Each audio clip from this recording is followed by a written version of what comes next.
अभी हम theorem number 1 करेंगे चैप्टर नंबर 13 का। इस थ्योरम के अंदर हमने ये बात प्रूव करनी है कि अगर किसी ट्राइंगल में दो साइड्स अनइक्वल हैं तो उनके जो अपोजिट एंगल्स होंगे वो भी अनइक्वल होंगे। पहले इसकी स्टेटमेंट को लिखेंगे, उसके बाद इसको स्टेप बाय स्टेप डिस्कस करेंगे, प्रूफ करेंगे। If two sides of a triangle are unequal,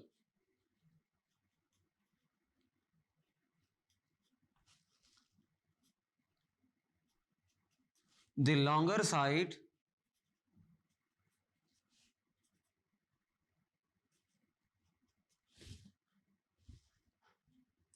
has an angle of greater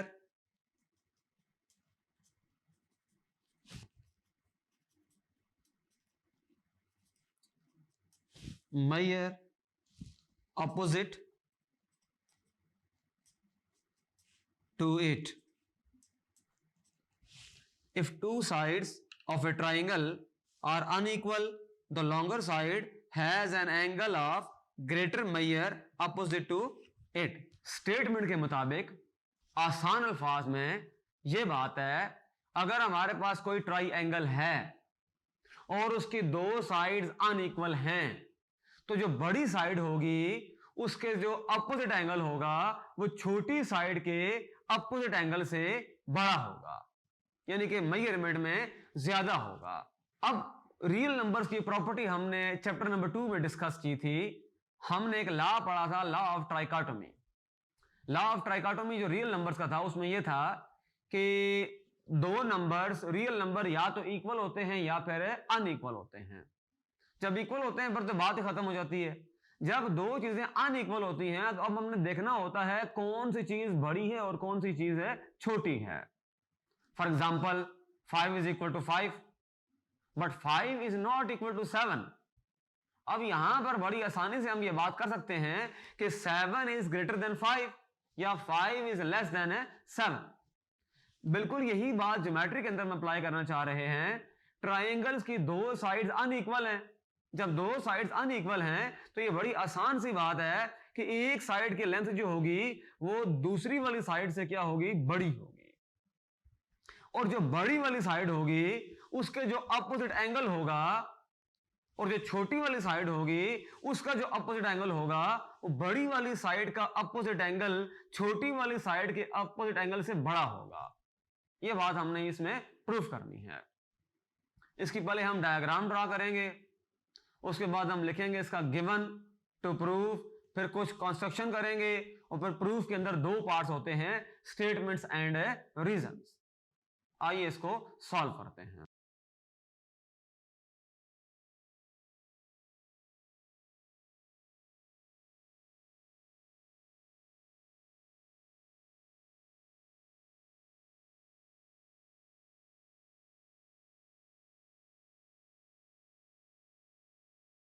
हमने एक ट्राइंगल ड्रॉ कर ली है, अब हम इसको नाम देंगे।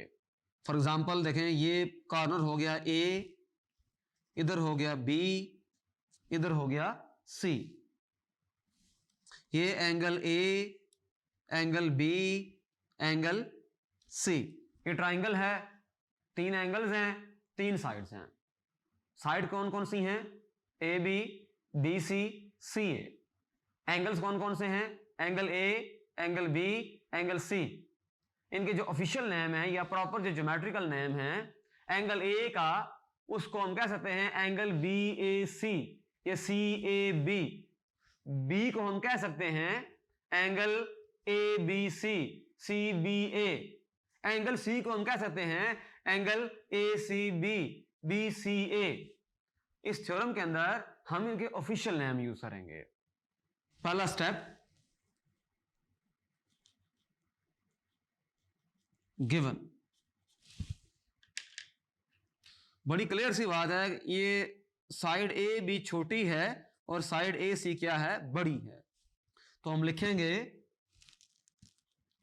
measure of AC is greater than measure of AB to prove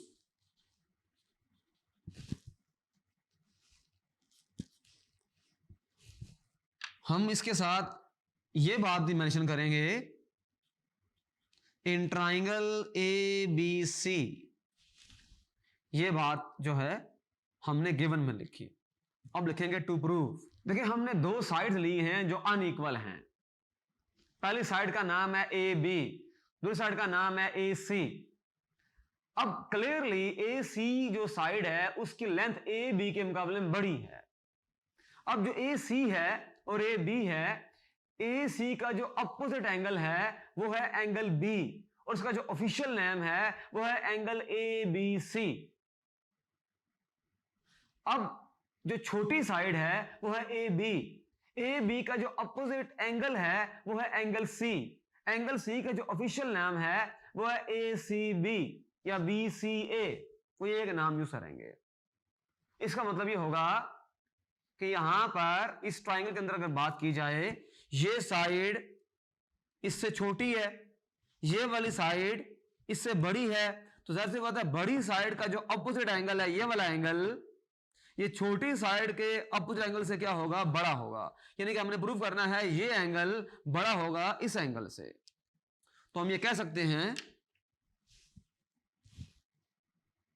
major of angle ABC is greater than measure of angle ACB।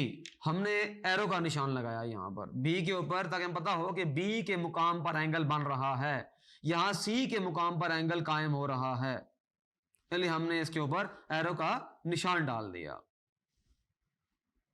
अब करते हैं कंस्ट्रक्शन।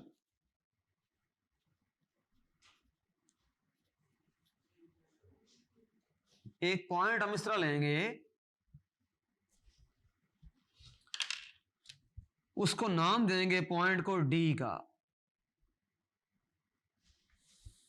पहला स्टेप हमने इसके अंदर ये किया, take a point D on AC such that AB is congruent to AD। हमने इस तरह करना है, D एक पॉइंट इस तरह लेंगे कि जितनी लेंथ AB की है उतनी लेंथ AD की हो जाए। क्योंकि AC बड़ी है साइड, इसलिए हम AB के इक्वल एक जगह बनाना चाहते हैं, एक लाइन सेगमेंट AD बनाना चाहते हैं जो AB का है और वो इक्वल होगा AB के। लाइन सेगमेंट AD AC के ऊपर वाक़ है, वो इक्वल होगा AB के। ये हम क्यों करना चाह रहे हैं, ताकि हम एक ट्राइंगल कायम कर सकें। दूसरा स्टेप हम ये करेंगे, join B to D।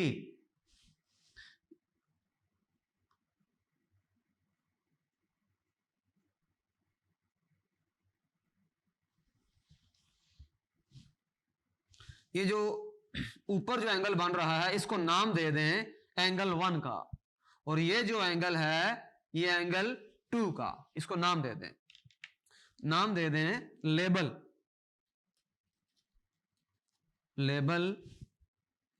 Angle 1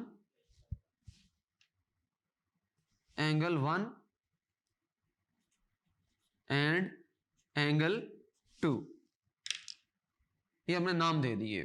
construction में एक बात तो क्लियर है कि अभी जो ट्राइंगल हमने बनाई है ABD, D जो पॉइंट लिया है ये AB और AD दोनों इक्वल हैं, इसका मतलब हुआ ये आइसोसेलेस ट्राइंगल है। और आइसोसेलेस ट्राइंगल के अंदर ये खास बात होती है कि दो साइड्स इक्वल होती हैं तो दो एंगल्स भी इक्वल होते हैं।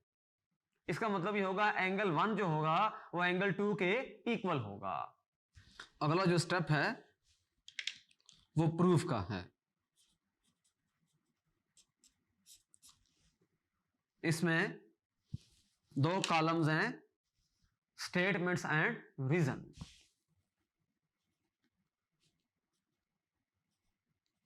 Consider triangle ABD। हमने सिर्फ ये जो ऊपर वाले ट्राइंगल है ABD, हमने सिर्फ इसको कंसिडर करना है। हमने सिर्फ ट्राइंगल ABD पर फोकस करना है अपने पहले स्टेप में।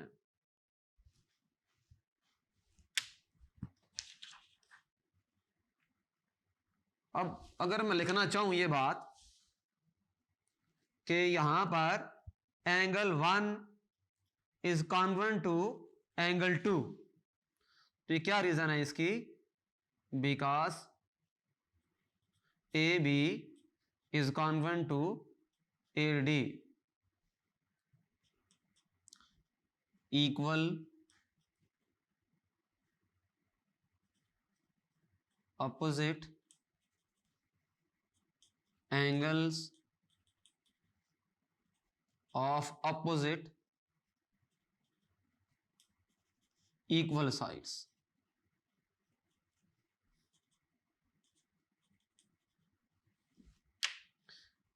इसको आप यूं भी कह सकते हैं आइसोसेलेस ट्राइंगल।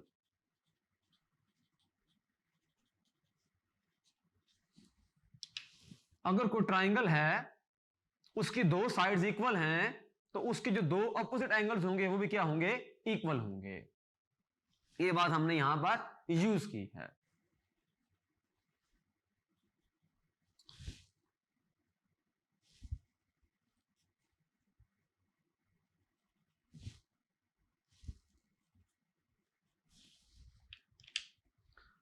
अब आते हैं ट्राइंगल BCD के ऊपर।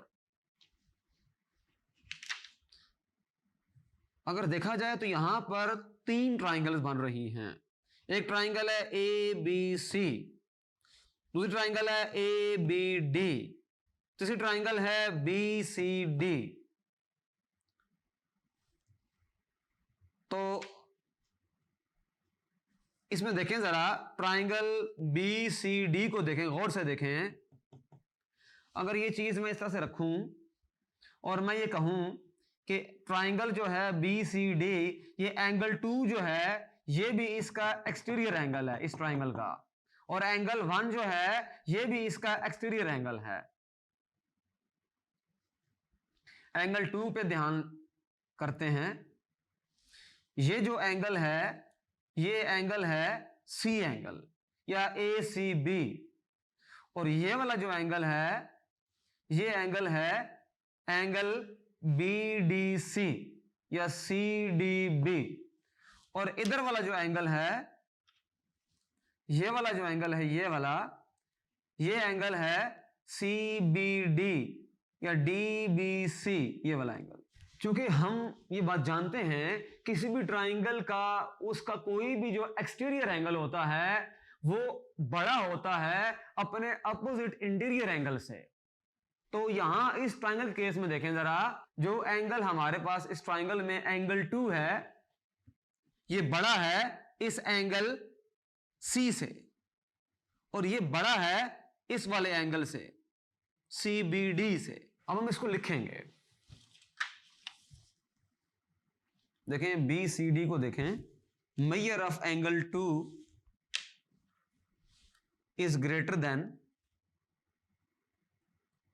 measure of angle ACB। measure of angle 2 is greater than measure of angle DBC।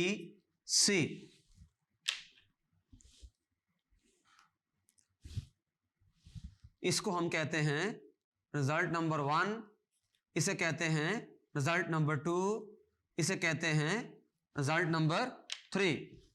Major of angle 1 greater होगा मेजर ऑफ एंगल ACB से, इसे कहते हैं result number 4।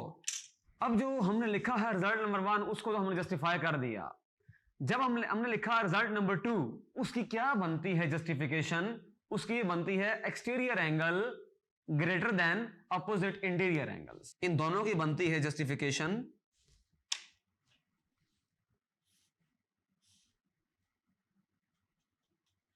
exterior angles of triangle always greater than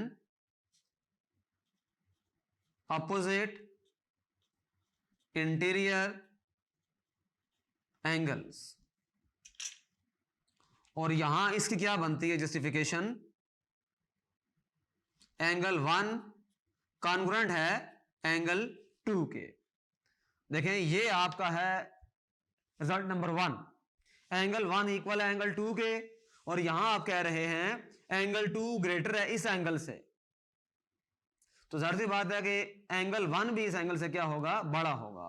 तो हमने उसके base पे result number 4 लिख दिया। But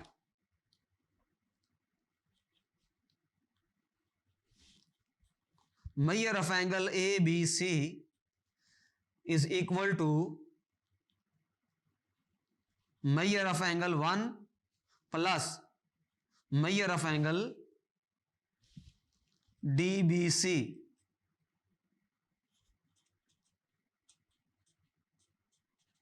postulate of addition of angles। ये जो सिंबल्स है, ये जो सिंबल है ये एंगल्स के लिए अप्लाई होती है। This implies measure of angle A B C greater होगा measure of angle 1। Result number 5 कह दें इसको। This implies measure of angle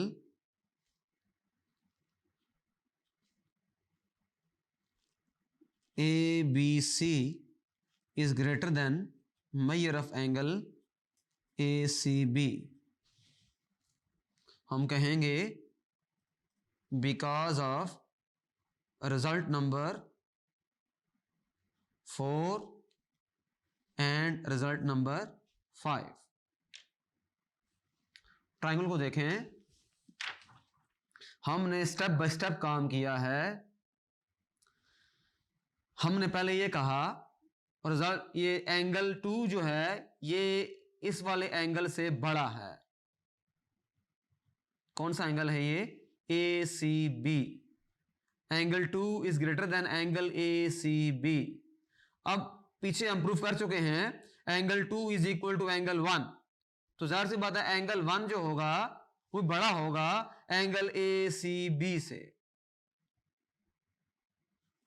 अब बात समझने की है वो ये है कि एंगल 1 जो है ये इस बड़े एंगल का हिस्सा है।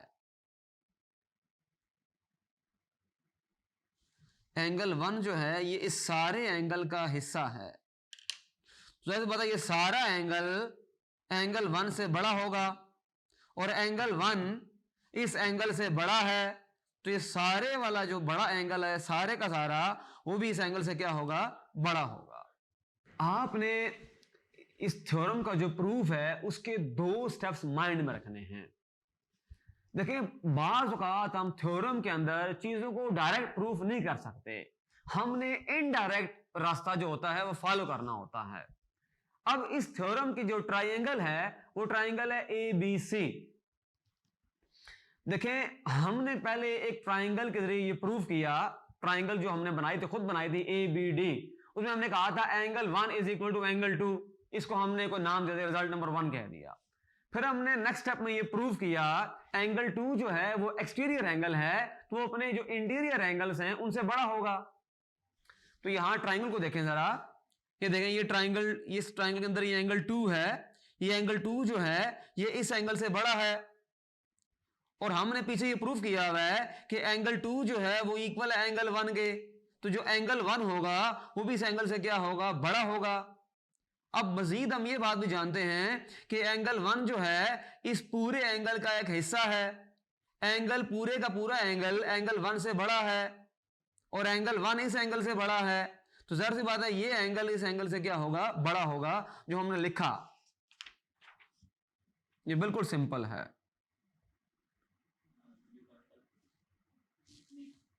खत्म।